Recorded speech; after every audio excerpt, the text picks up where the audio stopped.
Yeah, Adam, I'm just wondering how this coaching staff built trust with you guys so quickly. It was kind of obvious out there that you had that going.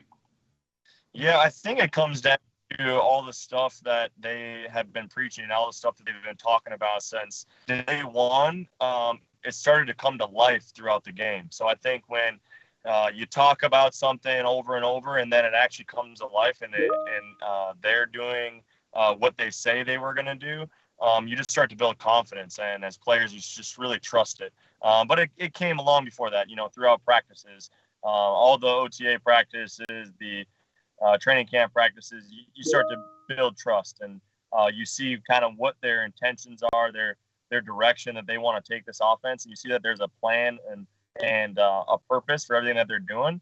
So you slowly build trust, and then, like I said, in games is really where you when they talk about things and then it comes to life, it really helps you just kind of trust it, and it makes you excited about being a part of it. We'll go to Dane and then Matthew Collar. Hey, Adam. Kirk talked about Justin's ability to finish plays yesterday, whether it be at the goal line, not going out at the 3, getting the touchdown. Is that something you noticed from him right away 3 years ago when he got here, or has he grown in his ability to do that? No, he's always had that ability to make guys miss, finish a lot, finish those plays with a lot more yards than the normal receiver would finish. So, I remember even just before we even ever played a game, just seeing him on a football field with no pads, no helmet, and his ability to be so smooth, catching the football away from his body. You could tell that he had the movement skills and the body control to do those things and do them at a high level. Hey, Adam, when you have a performance like that goes as well and is according to plan as it did, how do you look back and evaluate yourself as an offense and look for things to still improve, or things that you're going to have to continue to kind of adapt to as you go forward in the season? Yeah, I think Coach hit it on the head. Coach West, talking to the offense, just saying how we're going to evaluate this film.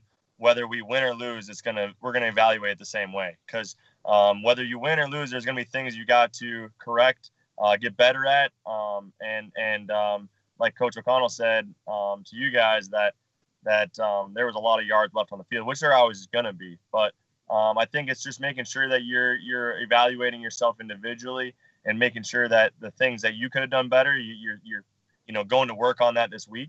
Luckily, we have another extra day of practice this week. Which would be great to kind of just continue to make improvements as an offense and continue to gain ground. But, I think us as athletes, as competitors, we're pretty hard on ourselves.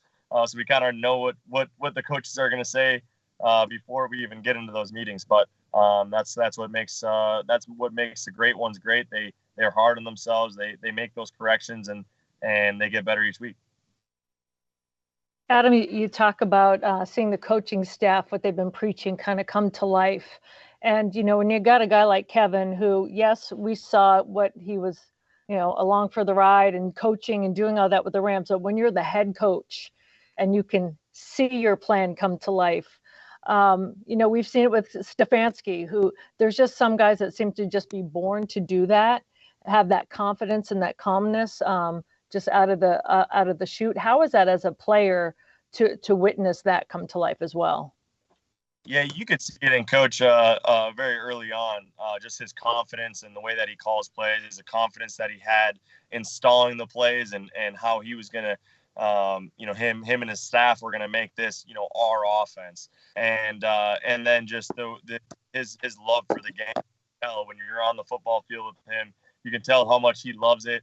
How detailed he is, how much, how creative he can be, and how he just wants to have success. And it's pretty cool to be around that. It just kind of pushes you a little bit.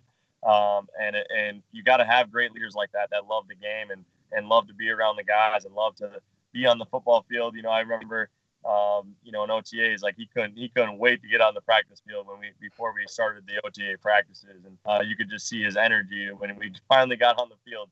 Because he loves football so much. I mean, you couldn't even tell that much as a player, or if you could. He said there's some adjustments that he wants to make, like being a certain place in the field when the defense are on there. Some coaches can be a little overwhelmed, dealing with the shot, making sure that, watching the clock, watching the defense, doing something that's different. But, it just kind of all seemed to just be smooth, which is rare out of the gate sometimes. Yeah, I think that goes to his and the staff's preparation, right? I feel like they felt like they were extremely prepared, and so that they could just kind of be out there and just kind of operating and not have stress, because that preparation just gave them some calmness out there, and you could tell that. So we got to feed off that as players as well, and prepare a little harder each week, just to make sure that we feel very comfortable out there and confident, and can just go out there and fly around and play. And that's the key in this league to have success.